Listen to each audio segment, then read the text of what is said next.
अस्सलाम वालेकुम। अब मेरे प्रोग्राम का नाम तो कैपिटल क्राइम है, लेकिन आज मैं क्राइम या मुल्क जो सियासी सूरत हाल है, जो गंद बना हुआ है, उससे हट के मैं बात करना चाहता हूँ ताकि थोड़ा सा सॉफ्ट कोई इमेज जाए। एजुकेशन, हमारे नबी पाक सल्लल्लाहु अलैहि वसल्लम ने कहा था कि इल्म हासिल करो चाहे तुम्हें चीन जाना पड़े। चीन चूँकि अरब से बहुत ज़्यादा दूर था, तो एक मिसाल दी गई थी। तो हमारे मुल्क का जो तलीमी निज़ाम है उस पर तो हमेशा से एक बहस चलती आ रही है। कुछ ऐसी तफरीक बना दी गई है कि जो हमारे मुल्क का 70-80% तबका है, जो गरीब या लोअर मिडिल क्लास बच्चे हैं, वो बड़ी मुश्किल से मैट्रिक तक जाते हैं, बल्कि करोड़ों बच्चे तो स्कूल ही नहीं जाते, और वो एक बेकार नस्ल पैदा होती है और वो मुल्क के ऊपर बोझ बनती है। तो कोई भी दुनिया का मुल्क जो है वो उस वक्त तक तरक्की नहीं कर सकता जब तक उसको मौजूदा हालात के मुताबिक वेल एजुकेटेड जो हमारी नई जनरेशन्स हैं वो तैयार करके आगे ना दी जाएँ।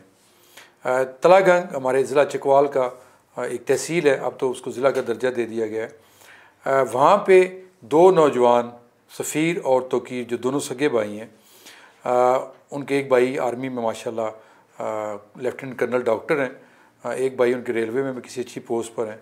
तो ये दोनों भाई महकमा तालीम में भर्ती हुए थे टीचर के तौर पर, लेकिन उन्हें छोड़ा और अपना इन्होंने किराए की एक बिल्डिंग लेके छोटा सा प्राइवेट स्कूल शुरू किया था। लेकिन इनकी मेहनत, दोनों MSc हैं, एक की फ़िज़िक्स में और दूसरे की शायद मैथ में है या इस तरह कुछ है। लेकिन इन दोनों ने इतनी मेहनत की कि अब ये जो कॉलेज है कैम्ब्रिज इंटरनेशनल के नाम से, कैम्ब्रिज इंटरनेशनल कॉलेज, इस वक्त ये कॉलेज रावलपिंडी डिवीज़न का एक बड़ा प्रोमिनेंट जो कॉलेज समझा जाता है। उसका अंदाज़ा मैंने इस तरह लगाया है कि ये एक रेजिडेंशल कॉलेज भी है। इसके अंदर गिलगित बल्तिस्तान से, सरगोदा से और पाकिस्तान के मुख्तलिफ़ इलाकों से बच्चे आके पढ़ रहे हैं जो वहाँ हॉस्टल में रहते हैं। और इस कॉलेज का जो रिज़ल्ट है रावलपिंडी बोर्ड से ये रिलेटेड है। हर साल इसके बच्चे जो हैं वो आर्मी मेडिकल कॉलेज में, इंजीनियरिंग कॉलेज में, लम्स में और बड़े बड़े जो तालीमी इदारे हैं हमारे पाकिस्तान के, वहाँ पे मेरिट के ऊपर सेलेक्ट हो रहे हैं। मैं ये इस दफ़ा जो इनका एनुअल प्राइज़ डिस्ट्रीब्यूशन थी, मैं वहाँ पे गया तो ये मुझे मालूमात मिली और मैं हैरान रह गया कि एक पसमानदा इलाके में जब आप चकवाल से जाते हैं मियाँ वाली की जानब, तलागंग आता है, तलागंग से कोई 3-4 किलोमीटर पहले, बल्कि 2-2.5 किलोमीटर पहले कलमा चौक है। कलमा चौक के साथ ये लेफ़्ट साइड पे कैम्ब्रिज इंटरनेशनल कॉलेज के नाम से अब अपनी ज़ाती बिल्डिंग इन्होंने बना ली है। कोई 15-16 कनाल के अंदर एक बहुत खूबसूरत पीछे इन्होंने ग्राउंड बनाया है और बड़े बड़े हॉल हैं, बड़े हवादार कमरे हैं, बड़े आला तालीम याफ्ता और बड़े ट्रेंड इनके पास टीचर्स हैं। और सैलरी ये इतनी अच्छी दे रहे हैं टीचर्स को जो रावलपिंडी इस्लामाबाद के अच्छे इदारों में भी नहीं दी जाती। इसलिए वहाँ पे जो टीचर्स हैं वो ये प्राउड फील करते हैं वहाँ पे पढ़ाना। और दूसरा ये है कि वहाँ पे जो 200-250 बच्चा हॉस्टल के अंदर रह के पढ़ रहा है, उनके साथ फ़िज़िकल जो एक ट्रेनिंग होती है, जो एक्सरसाइज होती है, जो गेम्स होती हैं, उनके ऊपर भी भरपूर तवज्जो दी जाती है। और ज़िला चकवाल में जब इंटर कॉलेजेस कंपटीशन होते हैं तो उसमें भी ये कॉलेज जो है वो फर्स्ट या सेकंड मतलब टॉप लेवल पे आता है। रावलपिंडी बोर्ड में इस वक्त इस कॉलेज के बड़े चर्चे हैं, पूरे पिंडी डिवीज़न में इस कॉलेज के बड़े रोले हैं और बड़े अच्छे अच्छे बच्चे मैं जानता हूँ ज़ाती तौर पे कि वहाँ से निकल के आर्म फोर्सेस जो हैं वहाँ पे कमीशन ले चुके हैं। वो मुख्तलिफ़ इदारों के अंदर बड़ी अच्छी पोस्ट, यानी इस वक्त शायद ही कोई इदारा हो जिसमें इस कॉलेज से निकलने वाले बच्चे या बच्चियाँ जो हैं वो तालीम हासिल कर रहे हैं या फिर वो प्रैक्टिकल लाइफ में आगे निकल रहे हैं और बड़े मुतमईन हैं। तो कहने का मतलब यह है कि अगर दो नौजवान उठते हैं और वो इस तरह का एक पसमानदा तहसील के अंदर एक इतना अच्छा तालीमी इदारा बना के, और इनकी फ़ीसें भी मैंने देखा है कि वहाँ पे बड़ी बहुत नॉर्मल है हमारे पिंडी इस्लामाबाद के मुकाबले में, बिल्कुल मैं समझता हूँ कि वो बहुत कम है। लेकिन उसके अंदर जो क्वालिटी एजुकेशन है, जो बच्चों की एक ब्रेन जो उनका जिस तरीके से उनको तैयार किया जाता है वो बड़ा मुतासर कुन है, बड़ा इम्प्रेसिव है। उसके इर्द गिर्द बड़े बड़े पंजाब ग्रुप ऑफ कॉलेजेस है और बड़े कॉलेजेस हैं, लेकिन इसने अपना जो एक मकाम बनाया है अपने नाम के साथ, कोई ब्रांड नहीं है ये, लेकिन बज़ाते खुद एक ब्रांड बन चुका है। और मैं उससे ये अक्सर सोचता होता हूँ कि हमारे मुल्क के नौजवान जो हैं वो बड़े टैलेंटेड हैं, अगर उनको मौका मिले तो वो इस तरह के मिरेकल वो कहीं भी कर सकते हैं। अब तो मैं समझता हूँ कि वो इंटरनेशनल कैम्ब्रिज इंटरनेशनल के नाम से कहीं भी अगर अपना कॉलेज खोलते हैं तो उनको किसी जगह भी नाकामी नहीं होगी।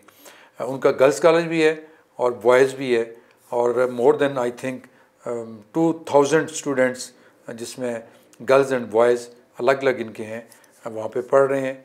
और जो वहाँ पे पेरेंट्स मुझे मिले वो बड़े सेटिस्फाइड, बड़े खुश थे कि इतने कम पैसों के अंदर, हम तो तसव्वुर नहीं कर सकते रावलपिंडी इस्लामाबाद में पढ़ाने का, कि जितनी फ़ीस हम देते हैं इतना तो सिर्फ यहाँ पे पिंडी इस्लामाबाद के अंदर हॉस्टल्स का ख़र्चा है, और बाकी जो ख़र्चे हैं वो इससे अलग हैं।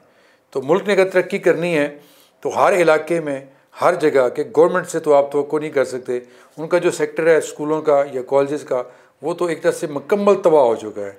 अगर उनका जाके आप देखें, मैं अपने गांव की बात करूंगा, गाजियाल जो मेरा गांव है ज़िला चकवाल में, वहाँ जो हाई स्कूल था कभी उसमें 700-800 तादाद थी, लेकिन आज मैंने सुना है कि कोई 150 तादाद है। इसी तरह जो प्राइमरी स्कूल है वहाँ पे गर्ल्स, वहाँ मैंने सुना है कि 4 या 5 बच्चियाँ हैं और इतने ही टीचर हैं वहाँ पे पढ़ाने वाले।